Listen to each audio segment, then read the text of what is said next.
If you live in the northern part of the United States or in northern climes around the world, chances are winter comes and you are hit with some sometimes very uncomfortable situations because there's a blizzard, there's sub-zero temperatures, there's power outages, all kinds of things.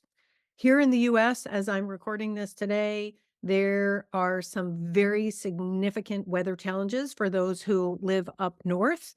And I am delighted and fortunate to have my dear friend, Dr. Tammera Karr, here to talk with us about winter preparedness because she and her family do happen to live in the far north. Tamara, thank you so much for being here. Thank you, and when you say far north, we think Alaska and Yukon Territory, so, we don't have weather like that here, but it's not just winter, Mira, I wanna point out. Knowing these kinds of things makes a huge difference when the power goes out because of solar flares, because of any scenario. I live not only do I, do these things because of winter, but fire, we live in the middle of the Umpqua National Forest by Crater Lake National Park, and there's been years that we have had no power for 2 weeks Wow. because of not because of the fire being here, because my family and I work firefighting, but because of the major transmission lines having to be shut down. Now, rolling brownouts and blackouts are now very much an issue in California since the catastrophic fires there. So, there's just a lot about electricity people Mhm. don't know, and I'm certainly not an electrical engineer. I, have learned everything I know because of my husband and my dad and living remotely all of these years. So keep in mind that what we talk about today can be used in pretty much any scenario. It just happens to be right now it's snowing outside for me And and that's you. and that's such a good point because we have to remember that we need to have that preparedness mindset all the time because we never know what's coming next. A really good example is the stuff we have in our vehicles.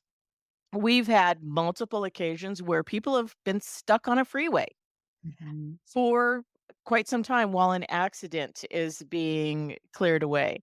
Well, do you have extra medication with you in case you have medication that has to be taken on a timely manner? What do you Mhm. do when you have to go to the bathroom? Mhm. Nobody talks about what to do when we have to go to the bathroom. So we learned a long time ago from a pioneer woman, literally a pioneer woman. She was born in a covered wagon who came to the Pacific Northwest, and she always had a Folgers coffee can in her pickup. Well, now today we have all of these great sealable plastic jugs that we have our protein powder in and one thing or another, and they have wide openings on them. We keep one of those in each one of our rigs as a quote unquote pea pot, because Mm. that's what she called it. Because it's got a wide enough opening that you can use it in the comfort of inside your vehicle when you're trapped on a freeway. Mhm. And, things like that. You have little kids, they aren't gonna wait, or an Yeah. elderly person. Nope. Very It's yeah, very true. it's And I was gonna it's also very say embarrassing for an elderly woman, if she has to wet her pants because there's no privacy for her. well, I was also going to say that if you're in the middle of a highway, there's no privacy. And so having something that you can do, in the privacy of your car is much easier and much less socially awkward. So we have a little slideshow here. Tamara and I were talking ahead of this presentation, and so I am not going to run this as a full screenplay slide. That way you can still see both of us. But we are going to go through a few things that Tamara is going to share with us. I'm so grateful for her knowledge and her expertise on all of these different things that we're going to go through. We're going to start by talking about cooking and heat. I have a number of slides to go through, so we'll just take them one at a time. Here's the first one. So this is a So Coleman this quick pack. Yep. So this Coleman Quick Pack is about $32 without sales tax because Oregon doesn't have a sales tax. And what this actually is a lantern, and it uses one of these what are called 1 pound propane cylinders. And the light screws on it, and it's got a quick start, so it lights right up. You don't have to have matches. And one of the advantages to using this is it also produces heat as well as 1,000 looms of light to see by. And so it does dual purpose. It is always a good idea to have alternate options. So if you grab your lantern that is battery powered and your batteries are dead because you forgot to change them out at the beginning of the year, or you open it up and you find they're all corroded and nasty, well, now you don't have any light. Or maybe you don't have a way to get cash to get down to a store that can get you where you can get batteries. Where this is a dual purpose, it runs off of the propane. Now, propane is a really interesting heat source and light source because for every 2 pounds of propane you burn, and it's measured in pounds, you also get a gallon of water. So if you live in areas where it's humid, you've seen the condensation on your windows. If you have an RV, you've seen that. So just keep that in mind that if you're using any of these propane items, which can be and are oftentimes listed as safe to use inside buildings, that you're going to have an increase in water vapor in your air. That's something to be aware of for people with lung conditions. It's because you're having to bring in all of this extra water while you're breathing if you have severe asthma. I So also this is I a love Oh, sorry, go ahead.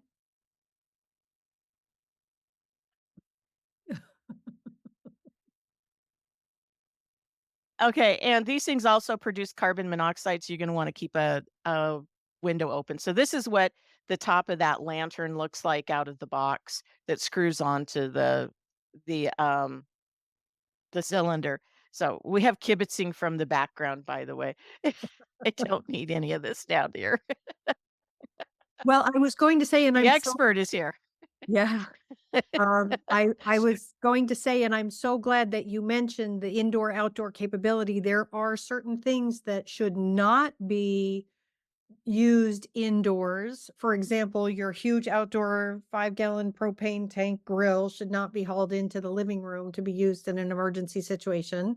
And I also like that you mentioned to people to crack the window, even if it's cold outside, you need some oxygen to make sure that you're not getting that buildup of carbon monoxide. It's really important. You know, we have a wood stove in our home, and that wood stove, I can cook off of it, it heats us, but because of that, there's always a little bit of smoke from it or a little bit of carbon monoxide leakage, so we've just got decades of always having a window open, and it's fun because family will show up and they'll see the window open and go, "Oh my god, were you born in a barn? Don't you know to close your windows?" And you're like, "No, no, no, we want some fresh air in here too." That's so So, funny. Okay, so the next item that we have is a Mr. Heater. now these Mr. Heater products you can use inside your home. This is a small heater, infrared heater that runs off of one of these 1 pound cylinders. My son lives in Butte, Montana, in a building that was made in 1906, so it doesn't have real good insulation in it. For the first, uh, 2 to 3 winters of him being there with a negative degree weather, he actually had the Mister Heater that is bigger, and it looks like, a bigger heater, and it ran off of the 5 pound, the big propane cylinder. So, he would have the big propane tanks, refillable tanks in his hallway, and then the heater setting where it was, able to heat the large room of his apartment. So, there And are propane options that are safe for people to use indoors. and also it's important to note that if the if the power goes out and your heat source, whatever it is off for an extended period of time, you do need to make sure that you're staying warm, and there's only so many layers that you can put on. Right, right. Typically, you're only able to wear so many, and so having something that you can use indoors to keep you warm is important. And there again, this is a small one. The cost on this is under $50. So I think this was around $36 for that heater unit. Now, you look, 15,000 BTUs is a lot of heat. Mm, So you can really warm things. But please exercise care. Make sure there are no blankets or anything. You want this where it can conduct the heat out into the room without setting the place on fire. And people should remember good practices with everything that they do. Safety first, always. Now, you've mentioned that also not having any electricity here. We also want to think about when it's hot. There are battery powered fans that people can get off of Amazon. They're fairly large. I have two of them in my camp trailer. I didn't bring them in, but you can move them anywhere you need, and it will circulate. They have a low, medium, and high speeds on them. You can set those on a table next to somebody who is very heat sensitive. Your elderly people near a crib, Mhm. and you can use them when you have these propane heaters going in your apartments during the cold weather to help circulate the heat better in the room too. Mhm. Absolutely. And So this is a very yeah. small 5-pound cylinder. Mhm.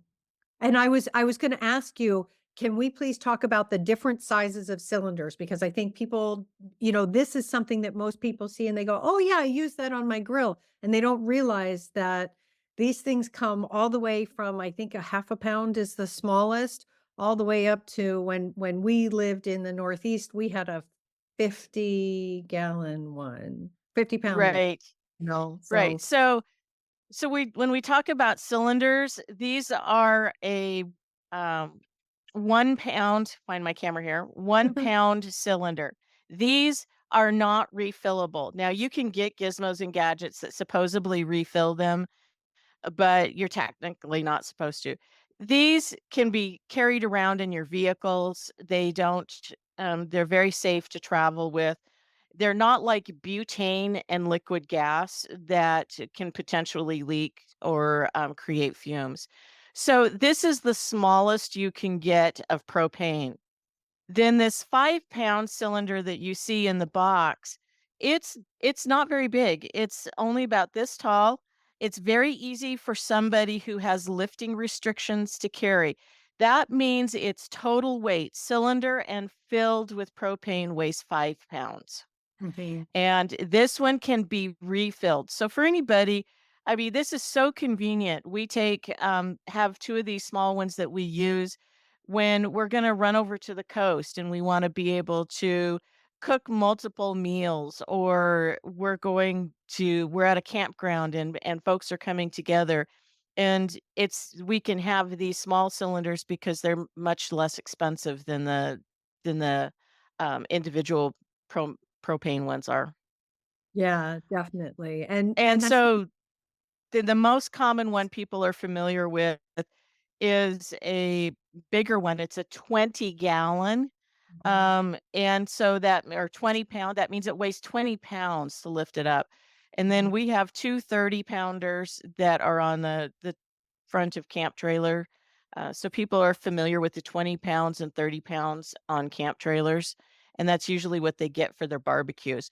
That means if anybody has a shoulder injury like I have, or has lifting restrictions because of hernias, you're pushing the limit on what might be safe for you to lift once you get into a 30-pound cylinder. Because it's just, I can do it, but it's you're talking about a lot of weight that you're moving around through some potentially slippery and slick conditions.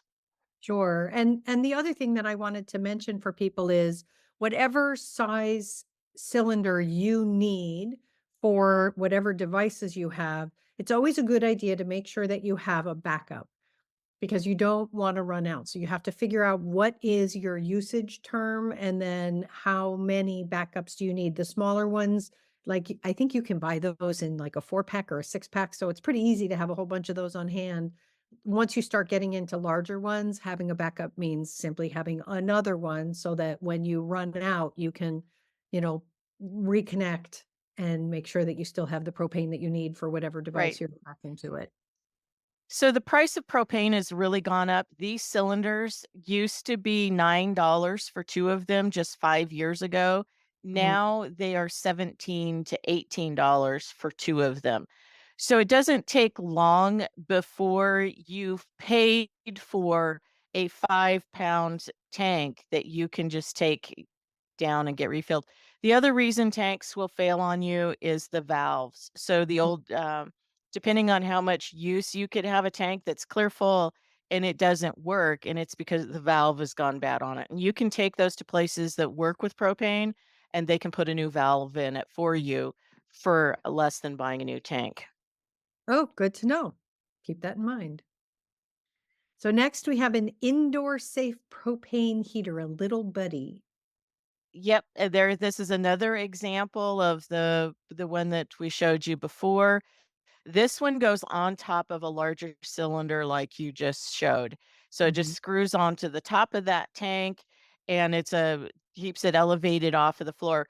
Keep in mind that those propane tanks, they get very cold when they're being used, and they will even develop some ice on them and condensation. So you want to have a towel underneath them so they don't freeze to the carpet on your floor, or put them on some cardboard so that they don't damage your floor while they're doing that, because propane creates cold Yeah. when it's being used. Good to know. Thank you for that tip. All right, next we have a single burner propane stove. So this is about $24. It's a stand port. Coleman makes them. This is one style. So if you have these small cylinders on hand, which you can put the light, this stove, which the box is only about this thick by about so big, you can put all of this in a plastic tote with an extension cord or such, extra mantles, lighters, in a small tote in a closet where you can very easily get to it, where you know where it is and you can find it in the dark. And I ask people that are my clients, my students, I remind them that you need to use these when the power's on. You need to play with them. Make a weekend fun night where you pretend the power is out and you get out all of your stuff and play with it and use it so that then you have muscle memory. Because that's one of the things that's different about people living rurally and in remote areas versus in town is we're you exercising these skills all the time and developing muscle memory because of whatever the work environment is. Where if it's just setting in your closet and you never use it, then there's that stress when you have to find it and you have to get everything out and you have to find a flashlight so you can read the directions because you don't know how to operate it. So eliminate the stress by learning how to operate it before there's ever a situation that you need to use it in. Great advice. And I also want to share that for anybody who's used to going camping, don't have a separate set for camping and then another one for emergencies. Like use it. Make sure that it's being used, it's being practical. And then, like Tamara says, you know how to use it, you know what to do in if you need it in an emergency. I think one of the worst things one of my colleagues has done, and I've given her a serious talking to about it, is she invested thousands of dollars in solar unit, a solar panel, a solar generator, all of this kind of stuff, and then she has it buried in boxes in her garage. So Oh, she's not checking it, she's not using it, and so what's the point? And when you're in a crisis situation, you need to be able to know how to operate it and not be trying to figure it out. And so that's the other thing is all of these things you want to do an inspection of them a couple times a year to make sure your batteries are good, your candles are where you can get to them. Don't just assume that you've had it packed away for 25 years and it's gonna work when you go to use it. Mhm. Definitely a good point. I think the other thing that's really helpful about knowing where it is and making sure that you're using it every now and then is that if something fails, you're able to get it fixed, hopefully before you need it, because there would be nothing worse than to need this. And then not only is it not working, you can't get out or get somewhere.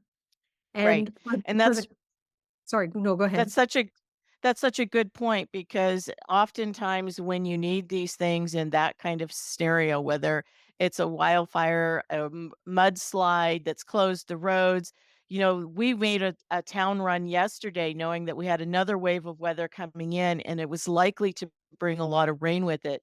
Well, we know from my husband's job where all of the danger sites are where the road could be washed out between here and our closest town, which is over 65 miles away.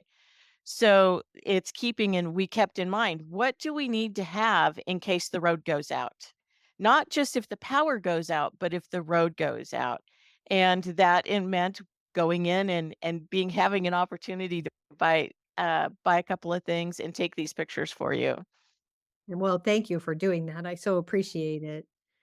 And then this is the last one in this section. This is another cooking stove. And I love that you shared that this one, the way it's designed, you can actually use your cast iron pans on it. Yeah, there's a lot of the smaller ones in the camp gear. It's not designed for anything but titanium and aluminum cookware. This one is not as accessible to get. This is an old Coleman one. We've got two of these and we've used them for about 30 years now. And what I love about it is my cast iron fits on it, my regular cook pans fit on it, and it sets on top of the electric burner on my stove so that it's just right there where it's handy to use. But Coleman does make ones now that are dual fuel that come in a box that are single burners that you can use either butane or a propane cylinder on, and they run about 36 bucks off of Amazon. Oh, good to And so know. it's all got a starter right with it. This one requires using, an actual wooden match. Yes, Mhm. we have wooden matches. And lighters. And that's the other thing. Have your if you need lighters, check them and have them where you can find them. Have a backup old school book or stick matches because you never know when you're going to grab a lighter and no matter how hard you try, it doesn't work. And there's that satisfaction of going across a piece of something and having instant light with a wooden match. So There you go. think things through. Think of what if scenarios and make it pertinent to the area you're in. You live in Texas where hurricanes and in the panhandle tornadoes are very much an issue. So having items in watertight containers so that your stove isn't sopping wet or your uh, whatever you can think of that it might even be floating in your basement because of it being in a watertight container. For Absolutely. us in the Pacific Northwest, we don't have those severe freezing conditions that the Midwest has. So if you're in the Midwest, you want to keep this stuff where it's not going to freeze, where it's not going to go below 30 degrees on a lot of it, so that your items work like they're supposed to. Batteries lose their electricity when they're in the cold.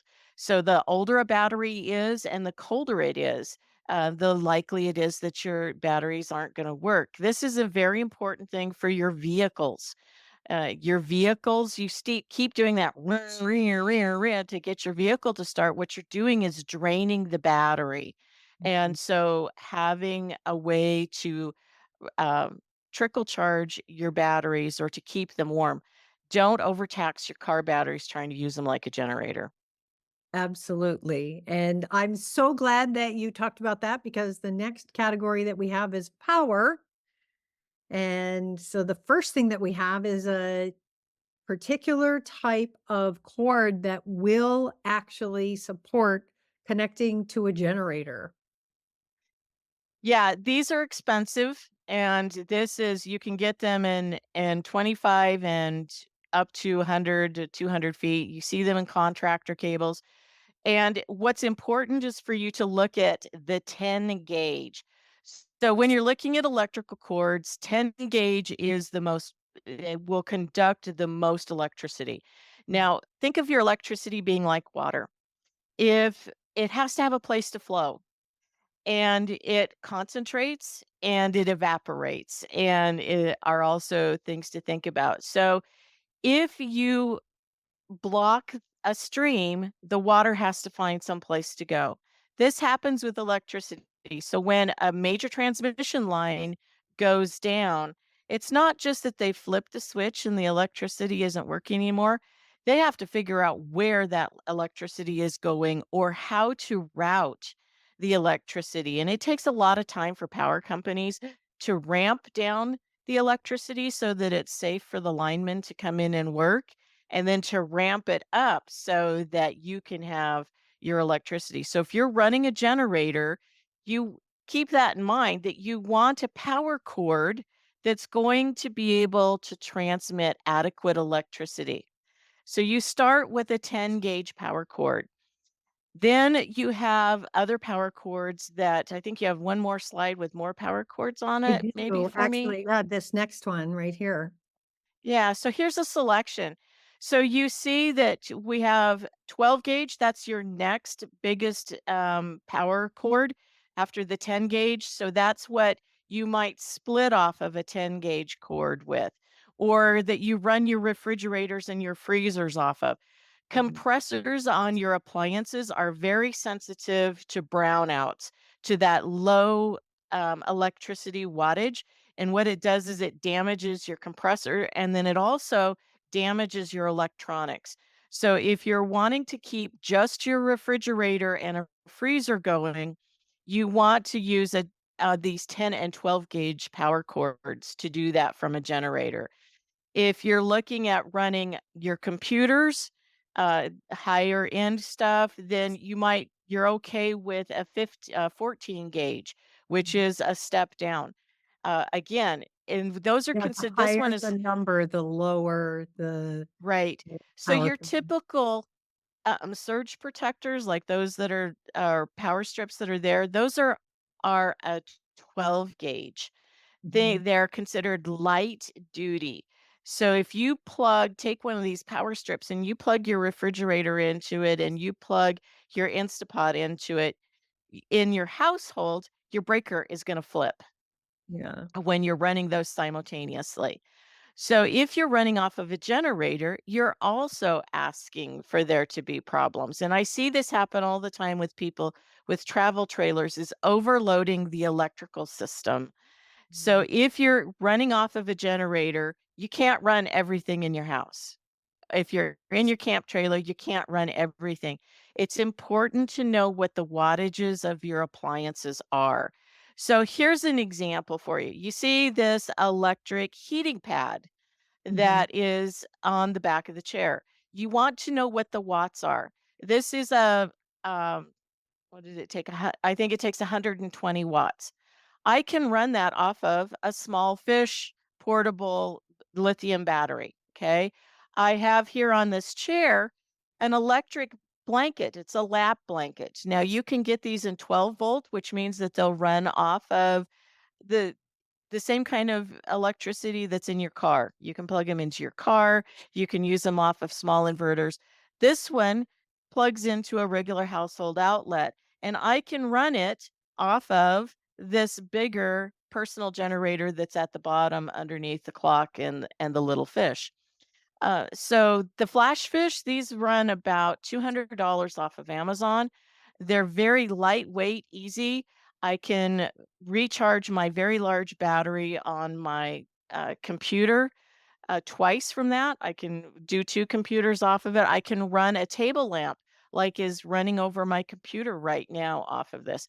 So this is a 300-watt personal generator, and you can run when you're looking at what you can run on it, you divide that number in half. So Mm. that's 300. You want things to be 100, 150 that you're running off of it. This bigger sound wave one, turn it on so you can see it. This tells me how long I can actually run something. So I Mm. can run my electric blanket on my bed or my electric heating pad or a CPAP machine for 5 days on Wow. that lithium personal generator there. I can run my larger 1,500-watt Instapot off of that. Now, it was really interesting. Yesterday, I plugged my electric coffee pot into it, and I went through half of that battery in the time it took to make a pot of coffee. So Oh, keep in mind, some of your appliances are huge power hogs and they will really tax a lot of stuff. So I have a small Instapot in my camp trailer when we're in power outages. That's what I bring in to cook with instead of the bigger one, so I can get more time on it. That both the fish and the bigger personal generator can be charged from solar, but it doesn't do you any good if it's dark, if it's mhm. stormy, if it's bad weather, or you're under a lot of smoke. So you keep in mind you want these things charged up when you have power and you want to play with them on a regular basis so that you know that they work. The bigger one, this South Wire one that's here also, you see the little fireplace running in the background, the electric heater? Yeah. That takes up to 1,500 watts to run on high. On its low setting of 700 watts, I can comfortably run it off of this lithium power pack, Mm. the lithium personal generator. Now, when you start talking about a lithium generator like that one there, you're looking at a minimum of $1,100 just to buy that. So there, not everybody has that as an option. Sure. And so that's why I wanted to share the propane items. The other things for people to keep in mind are these small personal power packs. These are fantastic. Now, this one, I can recharge my phone for 4 or 5 days on this. And this particular size, this is a RAV power. It is legal to take it on an airplane. Now, the fish, I can't take it on an airplane, the Mm. 300-watt one. But this will recharge my iPad for at least twice, if not 3 times in a power outage.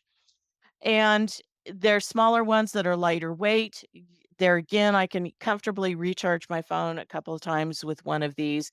They fit in your purse. You can leave them in the glove box of your car. But remember, all of these batteries are heat sensitive and cold sensitive. I really think that they should be in a backpack or a tote bag that you bring in and out unless you have your vehicle garaged where it stays warm. This And one oh, is sorry. I was just gonna share one other thing to keep in mind too, is that when you're traveling with them, you need to think about where you're going and what the conditions are there as well. right. So none of these would recharge in Europe because you plug them into a cable that does that. And so you could have the plug-in for recharging these battery packs off of European plugins. This one I actually got in the airport at our last NANP conference in Bellingham, Washington. It has a two-prong plug-in that just slips right into the electrical socket on the back, and it has two cords that are attached to it. One is the USB-C, and the other one is the old style for iPhone. So the cords are right there. So if I don't have cords with me, Mm. or don't want to be packing that extra weight, and there again, this is airline compliant. So these things, even if you're a college student or these will keep your phones charged is the big thing. And then I encourage people to not use GPSs if they're traveling Mhm. solely as their information because we routinely have to go pull vehicles out of snow drifts. This is a story for you. Oh my. Crater Lake, which is one of the earlier pictures, Highway 230, it says, there's a parking area for people to unload their snowmobiles with, right? Yeah. And so there was a couple of women. driving. We This happened with 2 different vehicles. One, it was some women driving, and this is not about women drivers. We've had this happen with men as well. And their GPS told them to turn left. They turned left and plowed through a snowdrift that was 10 feet deep over the top of it on a snowmobile trail and got stuck. Now, Mm. it costs a lot of money for the highway department or your insurance company to bring in heavy equipment to dig you out so that you can safely tow the car off. And the woman said, driving the car to my husband, who was there to do the work, well, my GPS said to turn here, that there was a road. And he pointed to the sign that said snowmobile trail and said, "Didn't you read the sign before you hit the snowdrift?" This Oh isn't the my. only situation. Somebody Yeah. did it with a motorhome 2 weeks later in Oh the no. exact same spot. Mm. So, you and I are of a generation that we know what paper maps look like. And how to I use them. read and how to use them. Because when you're in certain areas, remote areas, wilderness areas, all of these national parks, there is no cell phone coverage, which Mhm. means your GPS units are not updating. So there are blind spots all over the United States. Get out a map, carry a map with you. Mhm. Take the time to look at the map to be sure of your routes before you get into dead zones where there's no cell phone coverage, because it costs a lot of money to drag your car out and you won't be able to use it afterwards because almost all of us have unibody vehicles, and when you hook it onto a tow truck, it it damages the frame of the vehicle. Wow. So Well, and these there portable generators can also be carried in your vehicles if you're car camping. mhm. If you are wanting to go snowshoeing for the day and be able to warm up afterwards. So, you could use, any one of these things in your vehicle as well. And one other point that I wanna share about these personal size generators, they're not meant to run all the things all the time. So knowing what the usage is and then having a rotation plan. So maybe, you hook one thing up for a little bit and then you unplug that to plug in a heating source for a little while, and then you unplug that to plug in something else for a little while. But it's not meant to replace the infrastructure that we have grown so accustomed to by having a house on the power grid. Right. And on the fish on the backside, you don't see in this image, there's 2 regular sockets for electrical items like the Oh, nice. electric blanket or something. Very So nice. it's not just the USB ports on the front. Sure. Well, and you've talked a couple of times about things that you have in your car. So I consider these on the go kits rather than bug out bags, because they're just, they're for quick portable running around, not meant to be a 72-hour get out of Dodge kit. And you very kindly sent a picture of some of the things. Obviously, I couldn't get everything in there, but if you would talk to us about what you keep in your on the go kit in each of your rigs, that would be really helpful. These are I don't on the go is a great terminology for them because so many of our clients have food sensitivities, Mm. and it's challenging for them to find food that they can eat in restaurants, and then the cost of eating out all the time is quite expensive. So calling this an on the go kit is perfect because we can use it because our job has us away from an electric source and we want to be able to have a good meal. And this allows us to have a tailgate picnic. So Mhm. think, a picnic basket is a great way too to also think about this stuff.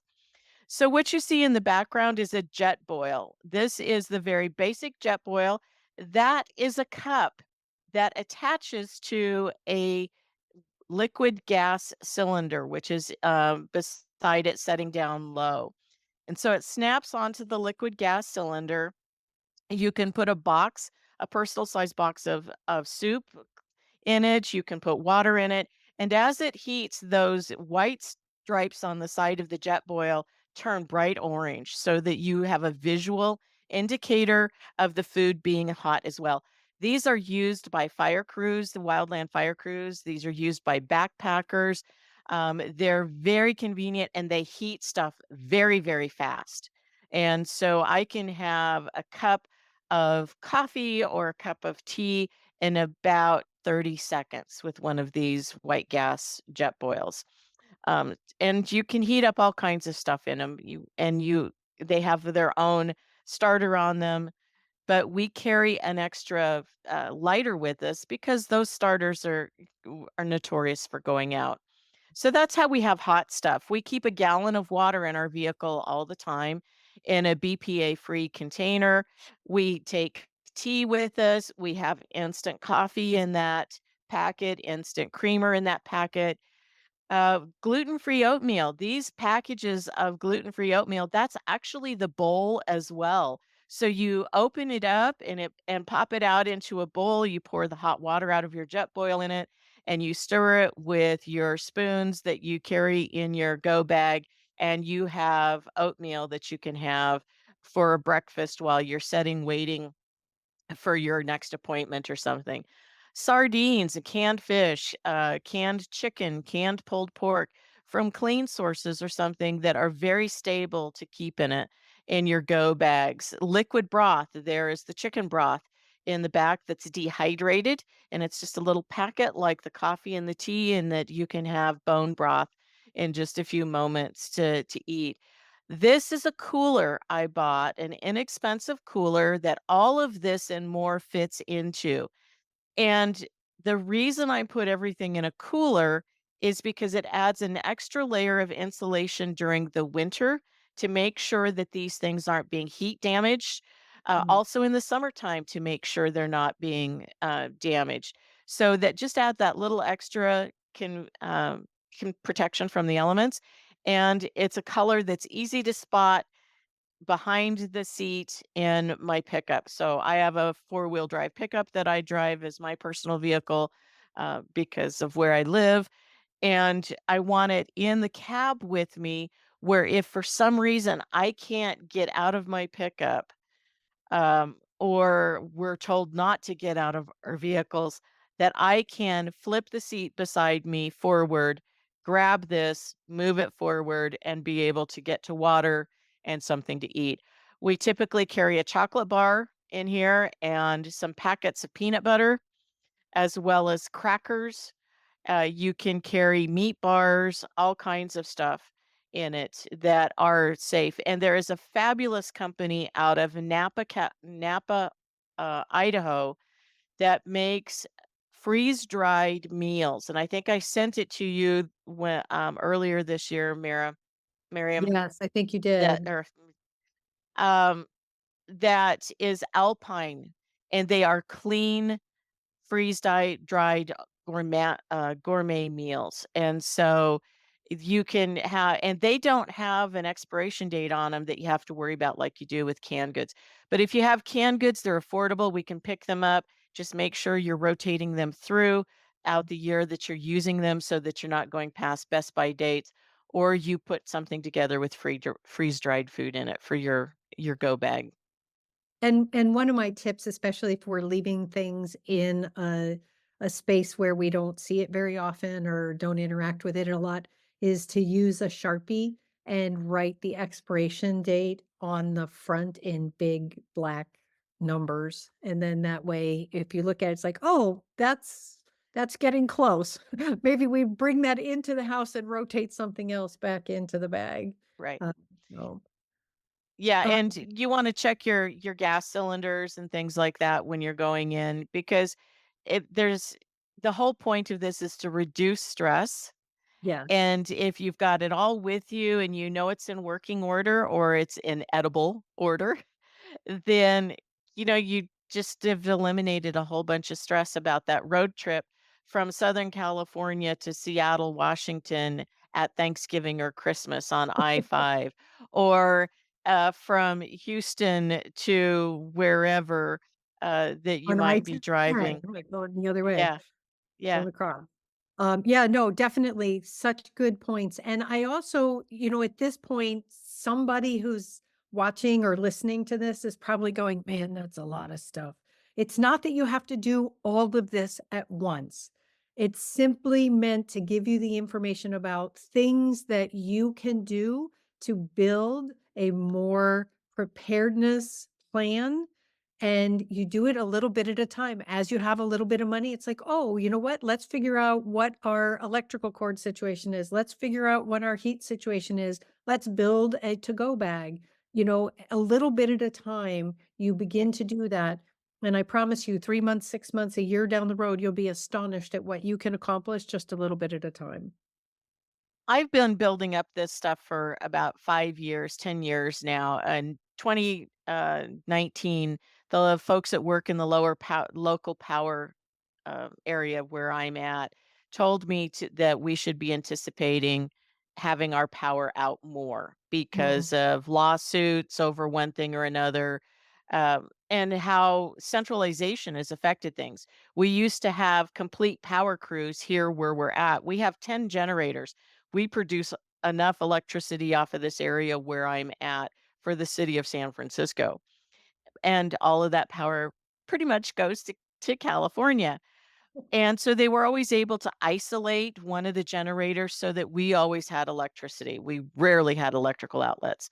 Then these companies began centralizing, and you have a crew that's in Portland or in Pendleton or in Medford, where it takes them 3 hours on good road conditions to get to an affected area. Then it might take them 3 to 5 more hours to locate the issue and to fix the issue.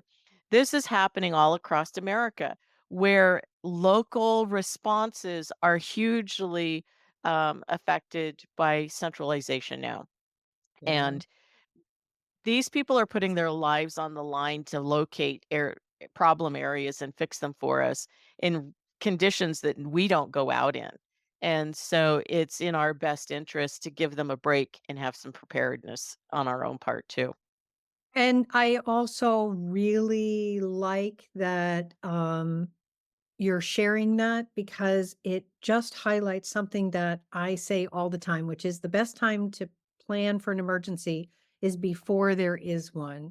And you can't always rely on the power grid or the system or whatever. Before you and I got on, we talked about the fact that a couple of years ago in Texas, we had the great Texas snowpocalypse, and the entire grid in the entire state, except for a couple of little fringy areas, was down, and nobody expected that ever. And it doesn't necessarily mean that everybody has to be 100% prepared for, zombie apocalypse, deep whatever, like, I'm not talking that, but the more we can do to be prepared and just to think about what you use and what you need, the better your peace of mind. And it's better, in my way of thinking, to have it and not need it than to all of a sudden discover that you need it and you've done nothing to prepare for it. And then you're absolutely right. And another trick is one of the things that we were talking about in detail yesterday is old technology is oftentimes the most affordable and the best technology. Living in the Pacific Northwest, we grew up with wool there, and it was because sheep were raised in the area. But Woolrich, for example, is a well-known company. Felson, well-known company. Those came about because those were the clothes being made for loggers who were Mm, out in the elements all the times. And people in the Chicago area, they're familiar with wool. The advantage to wool, an army surplus blanket that might be in your attic someplace that was your dad's or your grandfather's, those in your vehicles, the advantage to wool is it's warm even when it's wet.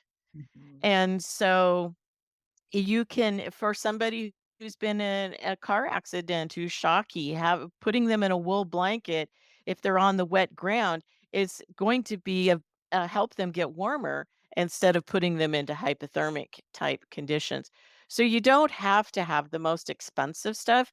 A lot of these things you can go have family adventure or a personal adventure of going around to estate sales and buying stuff that's even still in the original packages, that's camping gear that people are getting rid of, that they had all these plans to do this or that and never did it.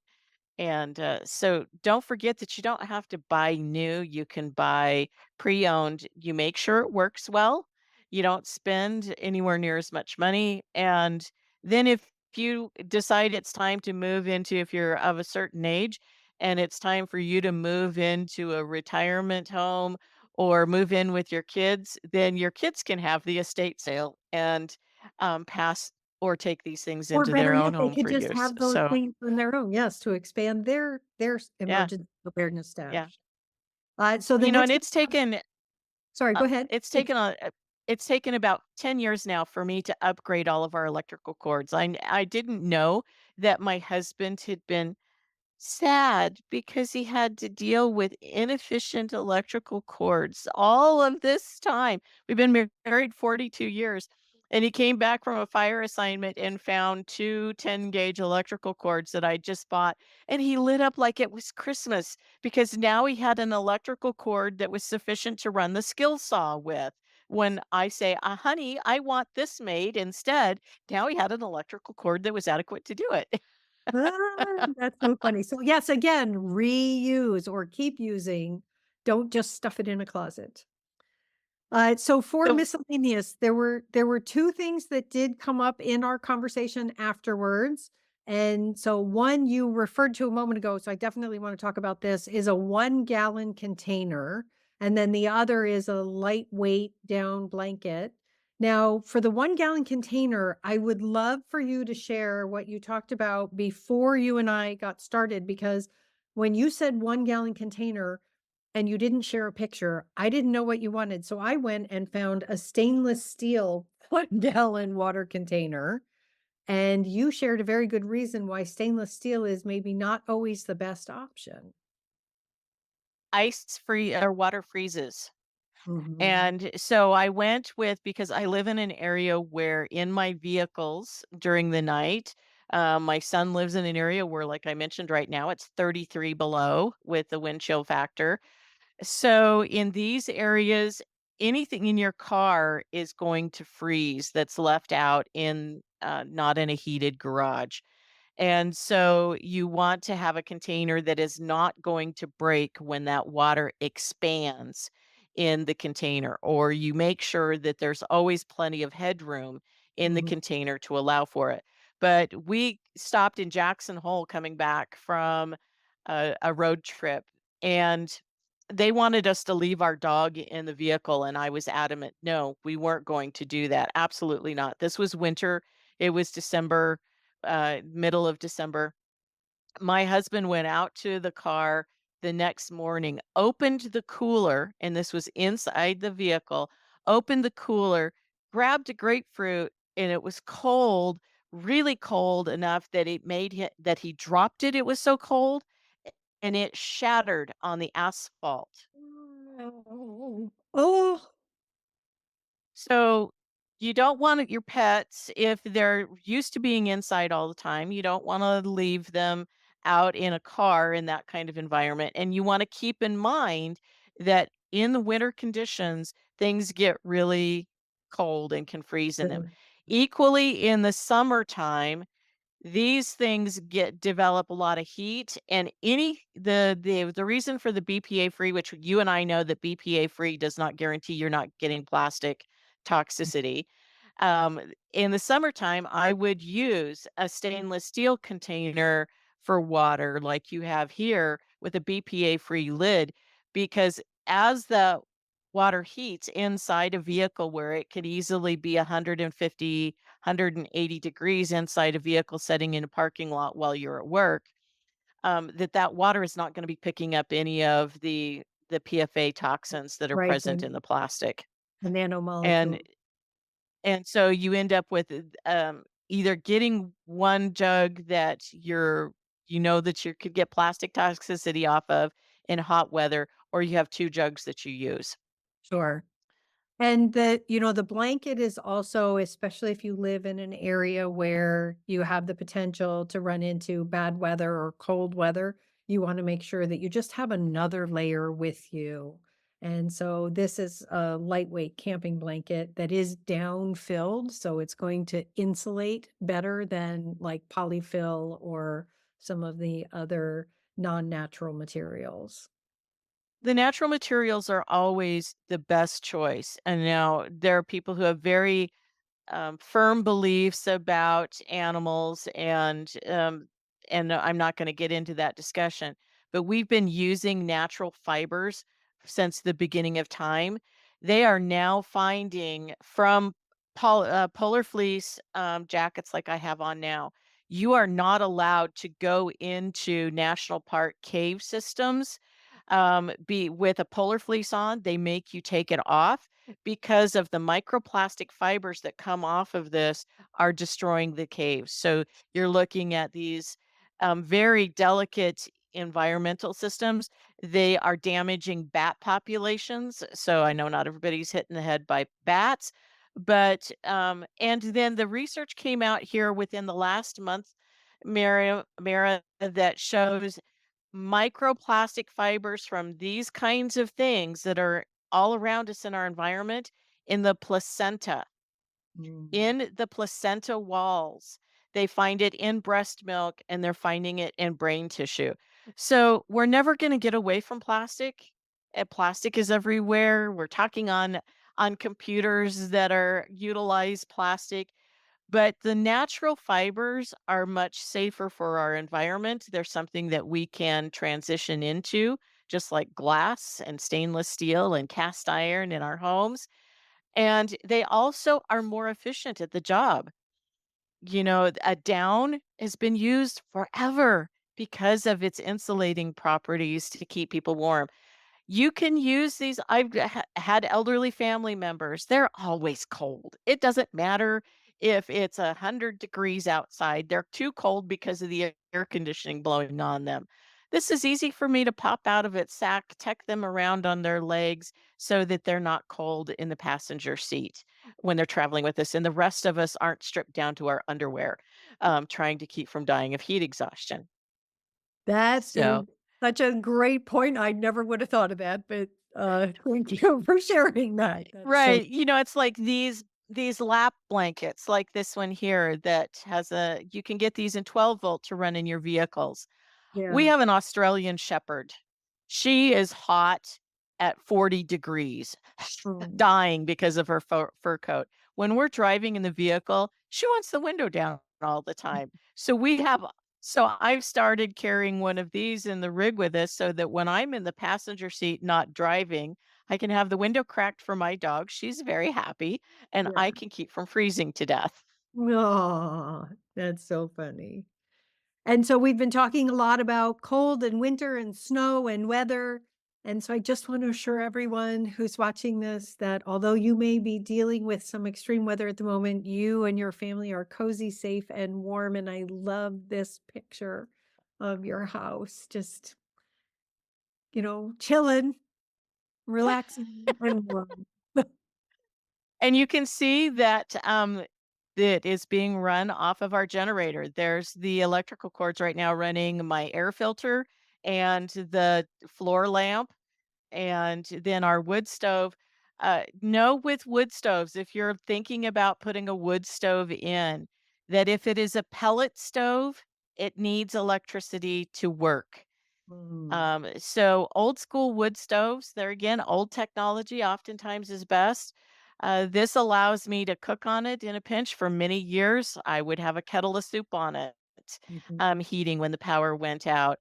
It keeps our house warm to the point that I have windows and doors open and don't feel guilty about it because I'm not running up the electric bill.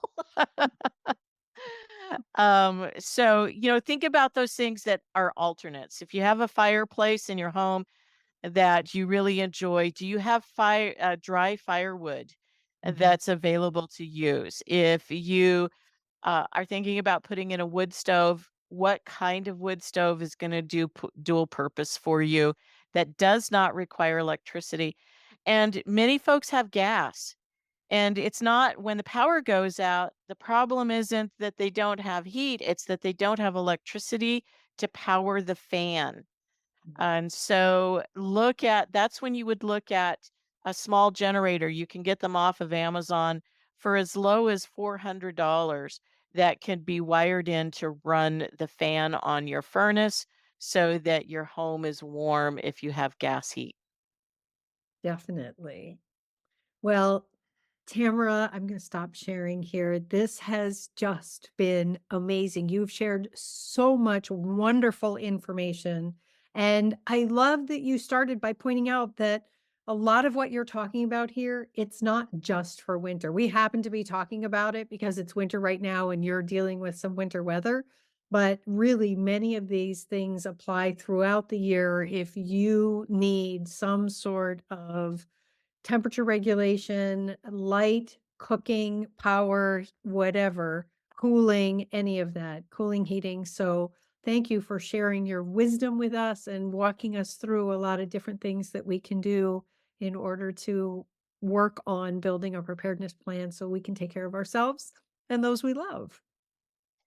Yep, and you can do it on the budget, and that's what's important for your area. I don't have to ever deal with hurricanes, thank goodness, or tornadoes. Um, but there again, there's many of these, for people who've lived there a long time, ask them, well, what did you do when this hurricane or that hurricane went through? What did you do when there's tornadoes? Make sure you know where your closest shelters are, where your exit routes are. Understand that the roads are going to be bogged down, and that if there's no electricity, there's no gasoline. This is a major thing that people forget, that gas stations can't pump the gas if there's no electricity to run the pumps. So having 5 gallons of gas on hand, or always filling up your vehicles. Many people don't understand that gasoline, especially with ethanol in it, attracts water.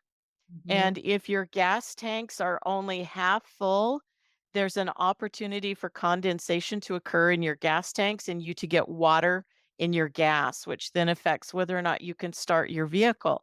So if you know that there's weather coming in, it's just gonna happen. We know weather happens. It's a fact of life. Make sure that your gas tanks are full, that your Jeep cans or your gas cans that you run your lawnmower and things like that with are topped off so they can't get condensation in them, and that you regularly use it and refill them so that you have clean fuel. Yeah, I'm so glad you mentioned that because I am frequently reminding people that we do not want to run our car until we're coasting into the gas station on fumes. You don't ever want to let it get below half. And if it starts getting down close to half, we start looking for a gas station because we want to make sure we're always as full as possible. So thank Yeah, you. and for you in Texas, you like us in the Pacific Northwest, you measure distances in hours, not in miles, like on the East Coast. And so we think about how many gallons of gas is it, how far am I going to get?